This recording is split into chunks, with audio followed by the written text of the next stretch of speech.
Hello guys, আজকে শাক পাতা নিয়ে আপনাদের সামনে প্রেজেন্ট হয়েছি। তো শাক পাতা আমি এই জীবনে প্রথম রান্না করেছি। আমি কখনোই রান্না করি না এই লাউ পাতা। ওকে, তো লাউ পাতা কীভাবে রান্না করতে হয় সেটাও জানি না, রান্না করতে হয় কীভাবে এটা জানি, বাট কুটতে হয় কীভাবে এটা জানি না। ওকে, তো আসলে কুটাটা যে শাক পাতা দিয়ে গেছে আমাদেরকে, কারণ আমাদের ছোটোবেলায় যখন আমাদের আরেকটা বাড়ি ছিল ওখানে ছিলাম, তখন একটা খালার সাথে পরিচিত ছিল, তো সেই খালাটাই এই লাউ পাতা নিয়ে এসেছে। তো এসে আমি মানে পিছে আমার পাশে খালা এসে বলছে, সালমা, আমি তো অবাক হয়ে গেছি, কে রাখে। পরে দেখি খালা আমার জন্য শাক পাতা নিয়ে এসেছে। তো সেই শাক পাতাগুলো দেখে খুবই মানে এত ভালো লাগলো কি বলবো আর।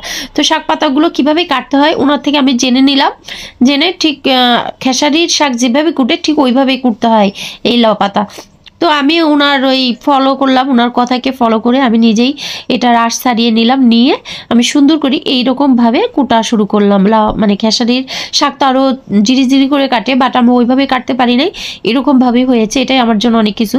তো শাক পাতাগুলো সুন্দরভাবে কেটে রেডি করে রাখলাম, আর তার সাথে পেঁয়াজ মরিচ আর শুকনো মরিচ এবং রসুন এগুলো আমি আগে থেকে রেডি করে রাখছি। আর রেডি করতে করতে এর মধ্যে আমার পার্লারের মানে কাস্টমার চলে এসেছে, এসে কথা বলতেছে কি করবে, তো বউ সাজবে এই জন্য কথা বলছিল।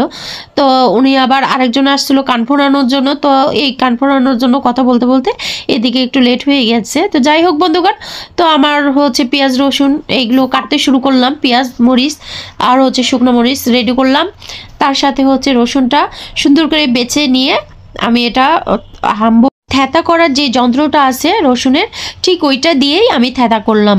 সুন্দর করে থ্যাতা করে এটা হচ্ছে আমি পাশে রেখে দিয়েছি। তো আমার পেঁয়াজ মরিচ, ইভেন হচ্ছে শুকনো মরিচ, কাঁচা মরিচ, রসুন, পেঁয়াজ এগুলো সব কিছু আমার রেডি হয়ে গেছে।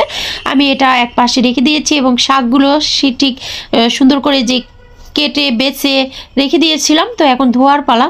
তো আমি সুন্দর করে সেটাও এটা বালতির মধ্যে বেশি করে পানি নিয়েছিলাম যেন বালি না থাকে। তো সুন্দর করে ধোয়ার পরে শাকটা দিয়ে শাকতে দিয়েছি পানি ঝরানোর জন্য। ওকে, তো এইদিকে আমার চুলাতে আমি হচ্ছে কড়াই দিয়ে দিয়েছি, মাটির কড়াই, ওর মধ্যে রসুন আর পেঁয়াজ কাঁচামরিচ এটা দিয়ে শুকনো মরিচটা আগেই মানে তেলের উপরে দিয়ে দিয়েছিলাম, দিয়ে দেওয়ার পর নাড়াচাড়া করে আস্তে আস্তে আমার এটা হয়ে গেল।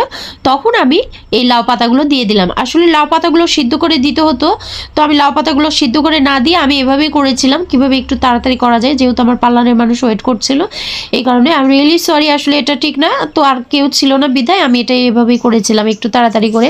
কিন্তু আসলে তাড়াতাড়ি যে কোনো জিনিস করতে হয় না, কারণ এই তাড়াতাড়ি করার জন্য আমার এই লাউ শাকগুলো পুড়ে গিয়েছে, আসলে খেতে পারি নাই, অনেক শখ করে রান্না করেছিলাম, তো আর এটা হয় নাই, কারণ এটা পরে ফেলে দিতে হয়েছিল। এই জন্য আই এম রিয়েলি সরি, সবাই মানে ভুল ত্রুটিতে দেখবেন, কারণ শাকগুলো খুবই খেতে ইচ্ছা হয়েছিল, খেতে পারি নাই, এই অবস্থা হয়েছে। দেখতে পাচ্ছেন কেমন হয়েছে, একটু পোড়া পোড়া হয়ে গেছে।